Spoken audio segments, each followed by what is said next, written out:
नमस्कार। मैं सुदीप श्रीवास्तव। अभी अभी मैंने बिलासपुर लोकसभा का चुनाव हमर राज पार्टी से लड़ा है। यह पार्टी मूल निवासियों, जल जंगल जमीन की लड़ाई और हर प्रकार के अन्याय और भेदभाव का विरोध करती है।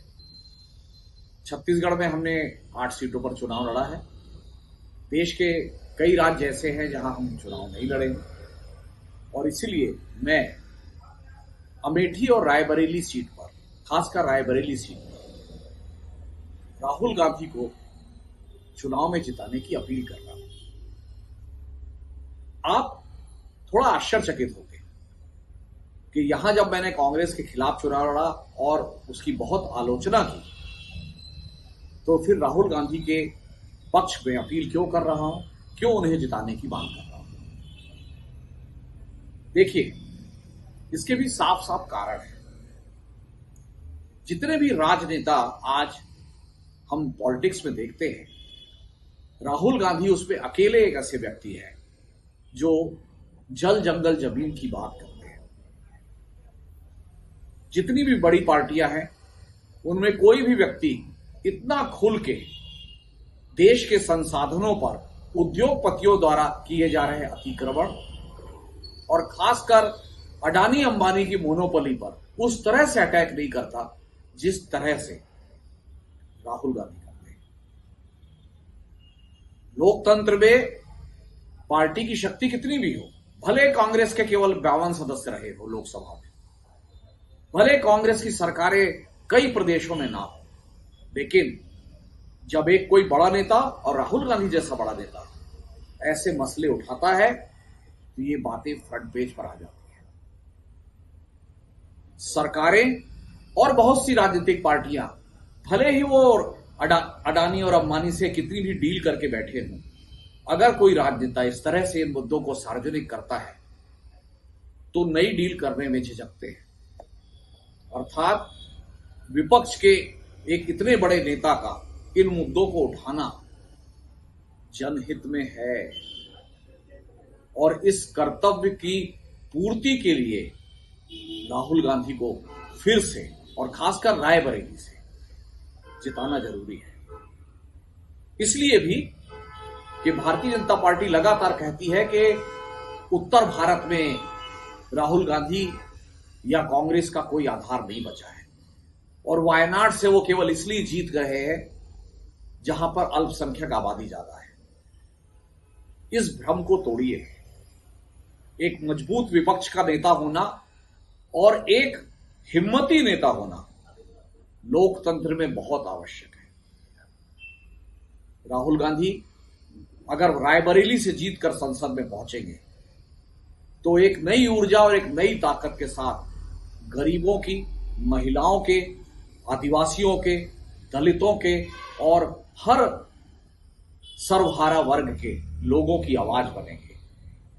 अब तक उनको मैंने जितना जाना है, 3-4 बार मेरी मुलाकात हुई है उनसे।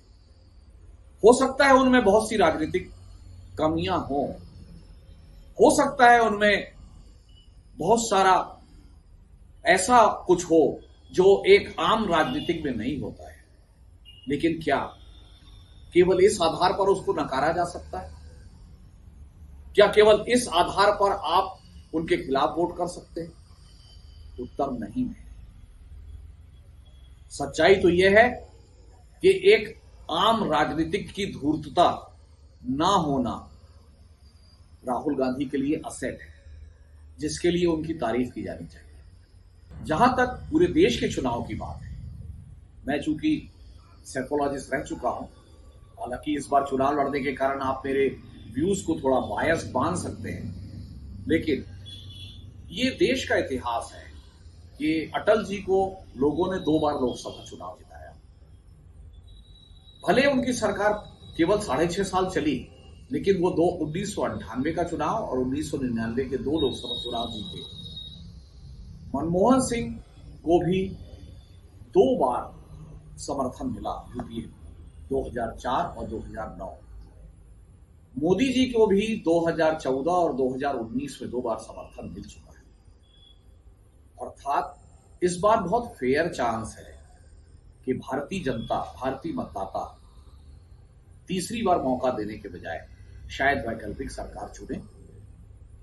अगर वो वैकल्पिक सरकार चुनते हैं तो जाहिर बात है उसमें भी राहुल गांधी का महत्वपूर्ण भूमिका होना बहुत जरूरी है, क्योंकि जिन मुद्दों को वो उठाते हैं, अगर वो सरकार आती है इंडिया गठबंधन की या कोई वैकल्पिक सरकार, तो उनके द्वारा किए गए कमिटमेंट के वो सरकार चाहे कितना भी उसमें कॉरपोरेट इंटरेस्ट हावी हो, बाध्य होगी कि दलितों की, आदिवासियों की, सर्वहारा वर्ग के, गरीबों के, किसानों की, महिलाओं की जायद मांगों को ठुकरा ना सके।